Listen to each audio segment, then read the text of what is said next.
кичинекей мелочты аябай чоң көрө беребиз да.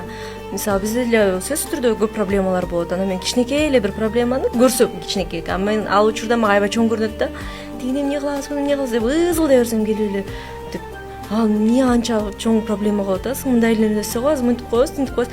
Көрсө эркек киши решение айтса эле аял киши успокаивается, оказывается. Анан эркек киши өзү эми билбейм, эми дей берсе эле эч нерсе билбей турса нерв болот да аял кишичи. А бул решениени айтып, мына мындай кылабыз, анча кыжаат боло бербечи десе анан чын эле деп анан отуруп калат экенсиң да.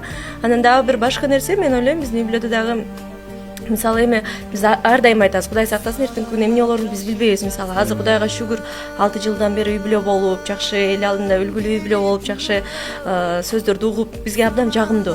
Бирок биз мындай эртең күнү эмне болот билбей мындай баары бир коркуп жашайбыз да. Эртең күнү эмне болуп кетерин билбейбиз деп мындай өтө кандай десем, өтө ишенип алган эмеспиз да. Кээде болот го, ой биз уже көптү көрдүк, биз мындай кеңеш бере турчу маалга келдик деп мындай кыйын болуп калгандардан кичине алыспыз да. Биз тескерисинче ой абайлайлы мындай эртең күнү көз урушуп кетсек, эми всякое болуп калышы мүмкүн. Эки жолго чыгып мындай бөлүнүп калгандар дагы болуп атпайбы?